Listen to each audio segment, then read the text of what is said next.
ගොඩක් වෙලාවට ටිකක් ලොකු විදිහට හදන්න යනවා. ඒ කියන්නේ උදාහරණයක් විදිහට ගත්තොත් එහෙම කටුකොලයක ගාන හදන්න උත්සාහ කරනවා. ඒතර මේ වගේ කාරණා ගොඩක් තියෙනවා. ඉතින් ඒතර මෙන්න මේ කාරණා ටික නිසා ගොඩක් වෙලාවට මොකද වෙන්නේ ඔයාට ලකුණු හදාගන්න බැරි වෙනවා. මොකද හේතුව ලොකු කාලයක් යනවා. මේ ලොකු කාලයක් ගත වෙනකොට සහ ඔයා දිග ක්‍රමයක් අනුගමනය කරනකොට ඔයාට මේ පේපර් එක ඇතුලේ වැඩ කරගන්න තියෙන කාලය පොඩි ප්‍රශ්නයක් ඇති වෙනවා. ඉතින් මේ කාලයේ ප්‍රශ්නේ නිසා මොකද වෙන්නේ ඔයාට මේ වැඩේ හරියට කරන්න බැරි වෙන්න පුළුවන්. ඉතින් ඒ හින්දා මේ අපි බලමු අඩු කාලෙකින් කොහොමද ගාන හදාගන්නේ කියලා.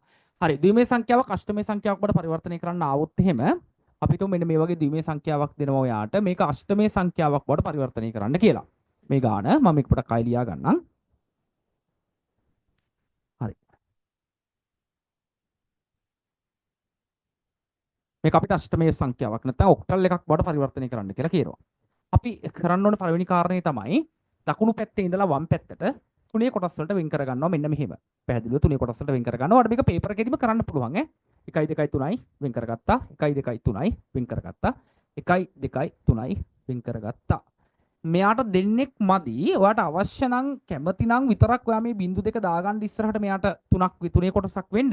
මේ බිංදු දෙක දැම්මේ නැහැ කියලා ඔයාට ප්‍රශ්නයක් වෙන්නේ නැහැ. මේ බිංදු දෙක දැම්මේ නැහැ කියලා ඔයාට ගැටලුවක් ඇති වෙන්නේ නැහැ. හරි. දැන් අපි මේගොල්ලන්ගේ ස්ථානීය අගය දෙනවා. දැන් මේ ද්විමේ සංඛ්‍යාවක් නේ තියෙන්නේ. එතකොට මේගොල්ලන්ගේ ඉන්න තැන අපි ස්ථානීය අගය ගත්තොත් එහෙම අපිට ඒක දෙන්න වෙන්නේ දෙකේ අගය මේ දෙකේ බල වලින්ම තමයි දෙන්න වෙන්නේ. හරි. අපි දෙකේ බල ලකුණු කරනවා මෙන්න මෙහෙම 1 2 4 මෙන්න මේගොල්ලෝ ඉන්න තැන් ටික බර සාධක ටික මෙන්න ලකුණු කරනවා. 1 2 4 1 2 4 කියලා දැම්මා. ඊට පස්සේ මෙතන 1 2 4 කියලා දැම්මා.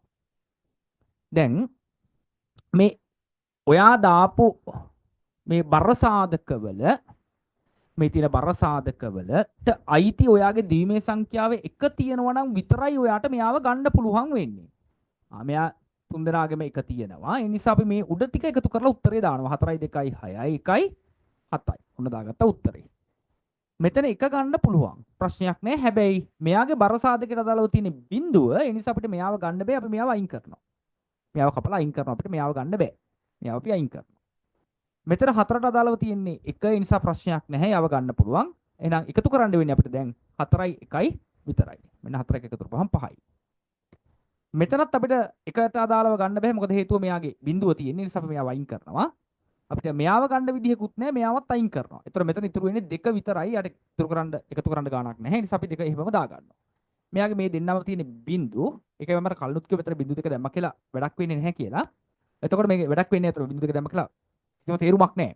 ඒතර මේ දෙන්න කොහොමවත් අපි අයින් වෙනවා. මෙතන 1 විතරයි ඉතුරු වෙන්නේ. 1257යි වෙනි පාදේ.